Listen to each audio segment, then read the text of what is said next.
So in the president's prima facie determination, among others, some have condemned it and criticized it as half assessment, that he didn't do a good job with it, and that there is obvious prejudice from the very start. At least you begin with from page 1, you hear about leakage and why all of that is bad. And Professor Kokwaz Asare is referred to as a self-acclaimed advocate for good governance, who is interested in resorting to public theatrics. And actually there was an expectation of an apology for leakage of the petition. So they make a conclusive statement that he who brought the petition leaked it, and so on. Let's hear your assessment of the prima facie determination. Yeah, thank you for that. Before I go into the substance of the determination itself, I want to make a quick comment about what I see to be some sort of inconsistent practice and procedure around the issue of the prima facie case itself. So we know that generally in law, the prima facie case ought to be established on the basis of what you have presented only, right? But the practice for the removal of other justices and other officials, I call them generally Article 146 officials, is that the Chief Justice has taken the position to ask them to submit a response to them. And so that's why you usually have the right to the people and ask them to send a response. I can confirm that because I have done that process before.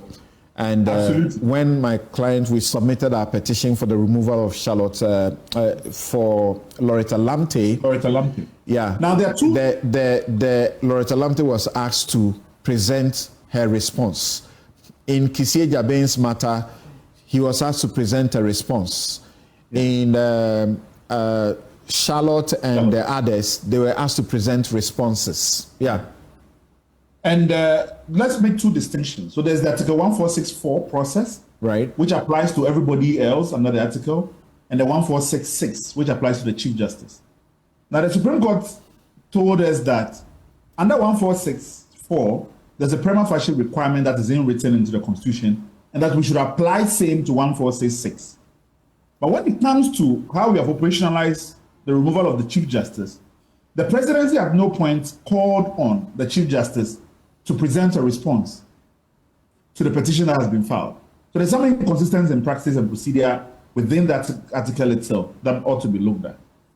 Secondly, the biggest challenge I've had from time and time again is that we have seen, and I think you've made allusion to this in the past, almost all presidents under the Fourth Republic either refuse to forward petitions or undertake that prima facie assessment. That's right.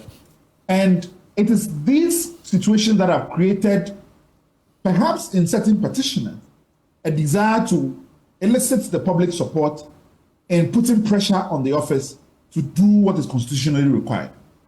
Now, obviously, I have disagreed with the idea of the publishing the content of the petition, but I take the point that the law is that you don't publish it. But I am also a bit challenged as to now we are stretching it to say that even the fact that the petition has been made should not be disclosed. It shouldn't be known to the public. But publishing it does not defeat the substance of the petition. The court also says so. Yes. Right. Now, the courts have taken that view more generally. Now, let's go to the president's response.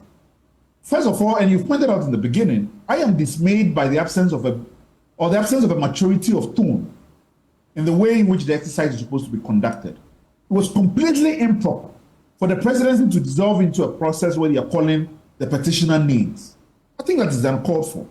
Unfortunately, we had seen that tone of communication from the presidency, even in the case of Domelevo, for instance, where aspersions was cast on his person, was called the Togolese.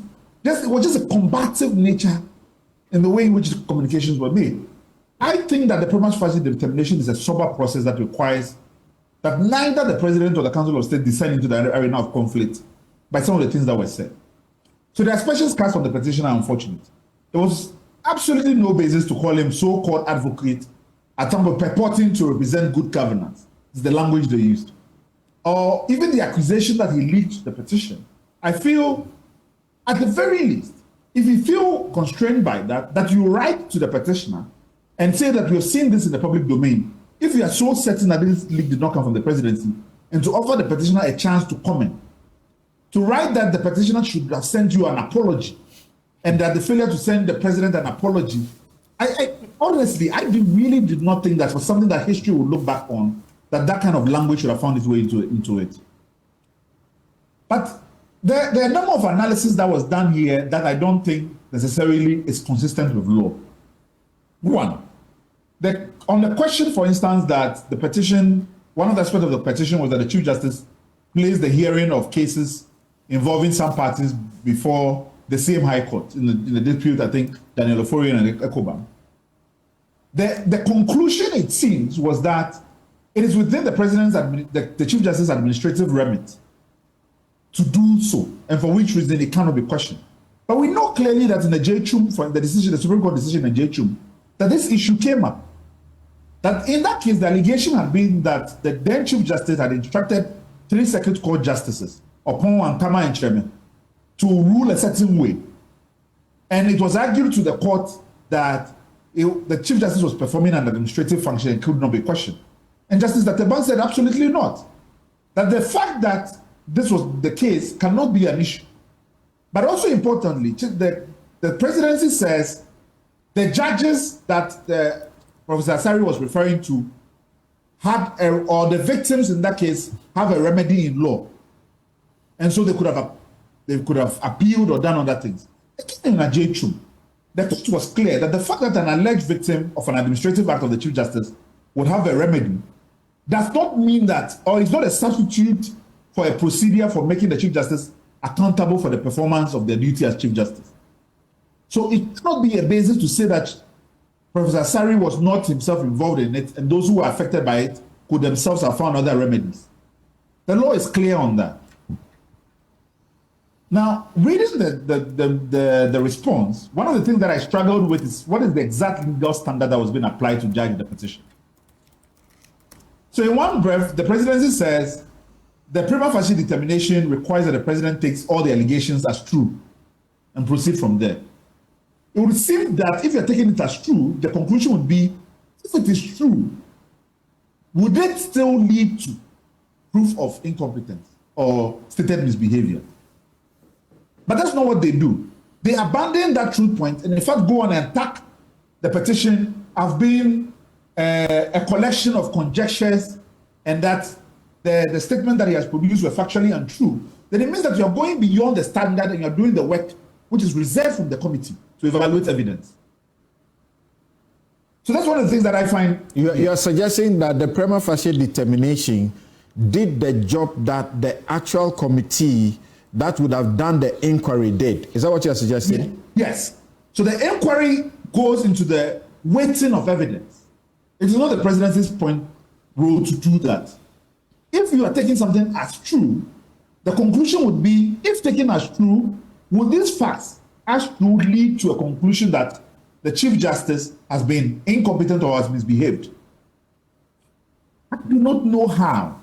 Again, I am not going to speculate as to what the committee should do, but I do not know how an allegation that the Chief Justice was involved in transferring and changing judges and moving them at will and at displeasure because she wanted to influence the outcome of those cases, if taken as true, can lead us to a conclusion that that's not misbehavior. But they said that the president says, yes, prima facie, they are supposed to look at what is being presented to them on the face, but there is also the need to have attached some evidence. And Prof didn't attach even one simple evidence to help them do their work.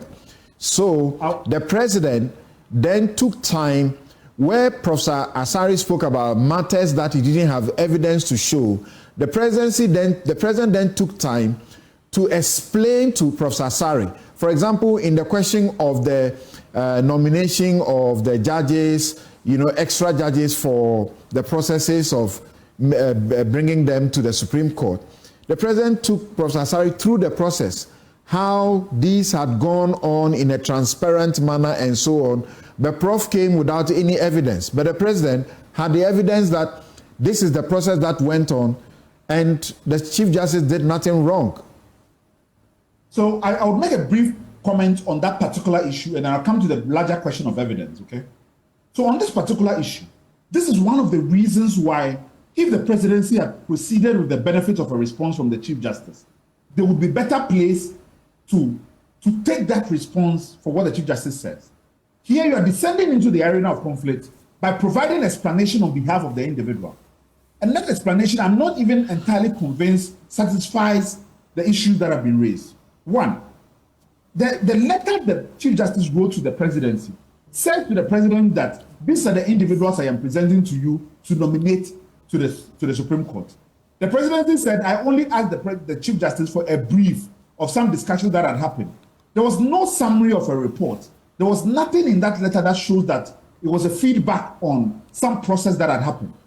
But you are substituting your own response here for the Chief Justices. And if that's the case, the Chief Justice is competent to be able to say exactly why the Chief Justice wrote that letter. And I'll come to the broader question of that letter itself subsequently. On the question of evidence, and this is some of the things I want us to talk a bit about, because something you have written an extensive guide on Article 146 process. And one of the things I loved about that guide was that you talked about the inquisitorial process itself. One of the key takeaways for me here is that it seems that at the prima facie hurdle, we have an adversarial process. And then later this will dissolve into an inquisitorial process. My concern then is the inconsistencies in this. Because what we do, we know with an adversarial process is that it can discount the likelihood that the evidence that may be necessary can only be elicited under subpoena.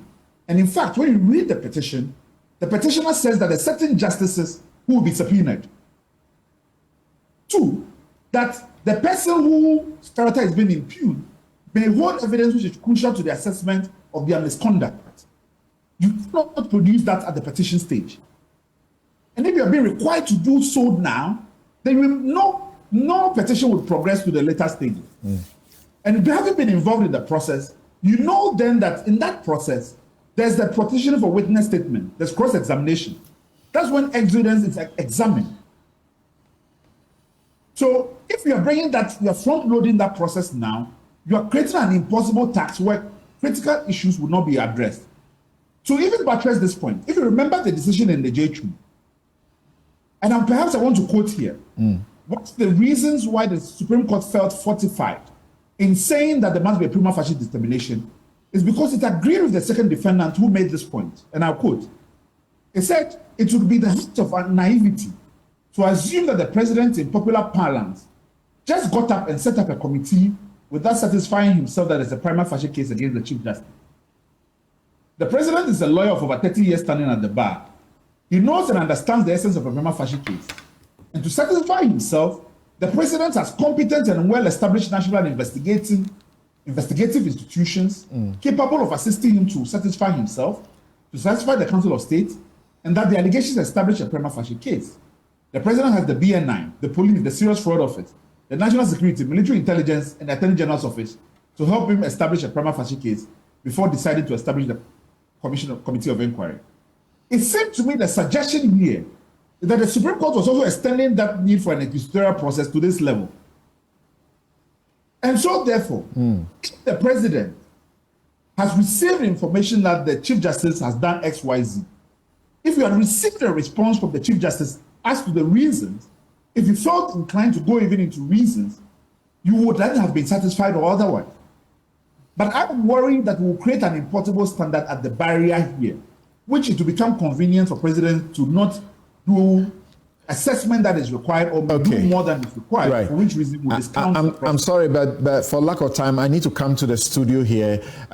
If you can, in the next minute, wrap up for us and tell us, so it's over. I mean, this one too is gone. What do you mean this one too is gone? Like it's over, like the prisoner pardon letter.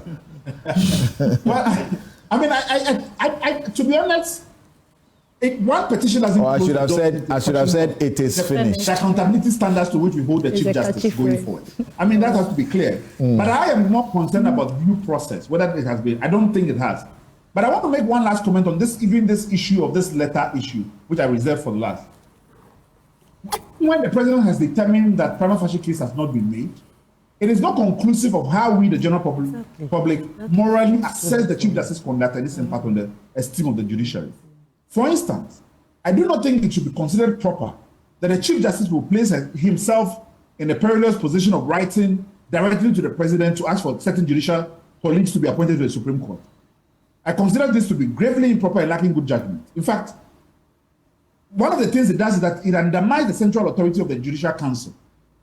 Secondly, the question of court packing is a deeply contentious issue. That's on the presumption that the CJ is doing it without, the Judicial Council's input. Well, the CJ... But the Judicial Council is a CJ chairs the Judicial Council. Right? And so, when the Chief Justice is writing, she's writing with the authority of her office as Chief Justice. And everything she does cannot be assumed to be the act of the Judicial Council. All right.